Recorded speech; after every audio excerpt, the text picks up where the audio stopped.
ഏവർക്കും നമസ്കാരം. ദർപ്പപിണ്ഡേഷു നിർമാല്യം ബ്രാഹ്മണ പ്രേതഭോജനേ. അതായത് ഒരുവൻ മൃതീഭവിച്ച വീട്ടിൽ നിന്നും ഭക്ഷണം കഴിക്കാവോ എന്നുള്ളതാണ്. എന്താ ഇപ്പോൾ കുഴപ്പം? മരിച്ചയാളുടെ വീട്ടിൽ നിന്ന് കർമ്മം ചെയ്യുന്നയാൾ ഭക്ഷണം കഴിച്ചാൽ എന്താ കുഴപ്പം? യാതൊരു കുഴപ്പവും ഇല്ല.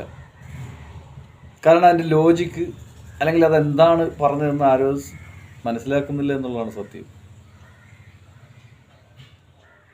കാരണം ഞാൻ നേരത്തെ പറഞ്ഞ മന്ത്രമൊന്ന് ഒന്നുകൂടെ ഒന്ന് ശ്രവിച്ചു നോക്കുമ്പോൾ അത് മനസ്സിലാകും. എന്താ പറഞ്ഞിരിക്കണം? ദർപ്പപിണ്ഡേഷു നിർമാല്യം. ആ പ്രേതത്തെ സ്പർശിച്ച ദർപ്പ നിർമാല്യമാകുന്നു. എന്താ പറയുക? ബ്രാഹ്മണ പ്രേത ഭോജനെ. ബ്രാഹ്മണർ കഴിക്കാൻ പാടില്ല.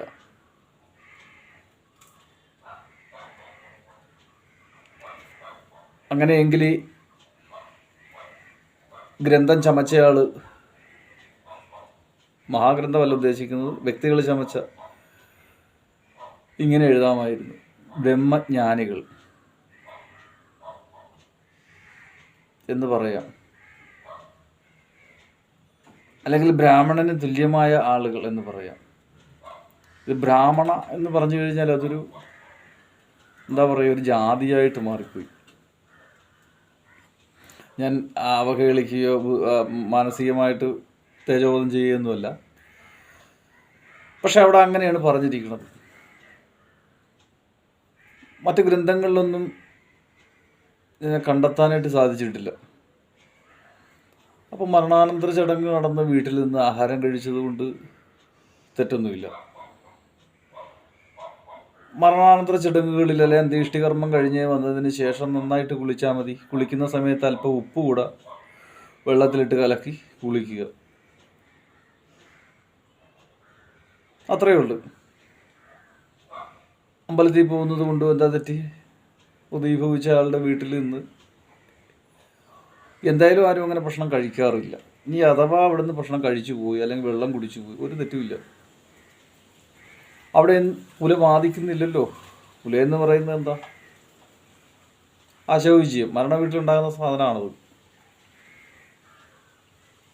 ഇനി മൃതന്റെ ആത്മാവായിരിക്കുന്ന ധനഞ്ജയൻ ധനഞ്ജയൻ പിണ്ടകർത്താവിൻ്റെ സുരേന്ദ്രങ്ങളിലൂടെ കയറി ഉദരത്തിലേക്ക് താമസമാക്കുമ്പോഴാണ് അശൗചിയമാകുന്നത്. അല്ലാതെ കൊണ്ട് ഈ പറയുന്ന കെടുതികളൊന്നും മൃതൻ്റെ വീട്ടിൽ നിന്ന് ഭക്ഷണം കഴിച്ചതുകൊണ്ടുണ്ടാകുന്നില്ല.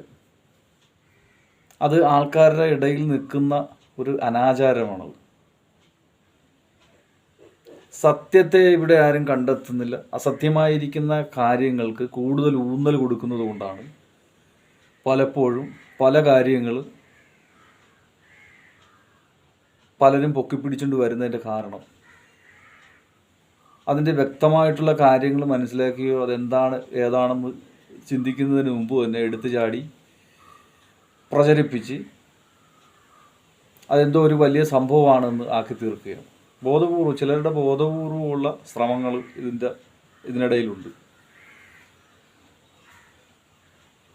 അത്ര ശ്രേയസ്കരമായിരിക്കുന്ന ഒരു കർമ്മപദ്ധതിയാണ് അന്ത്യേഷ്ടി എന്ന് പറയുന്നത്. അവിടെ ശുദ്ധം തന്നെയാണ്.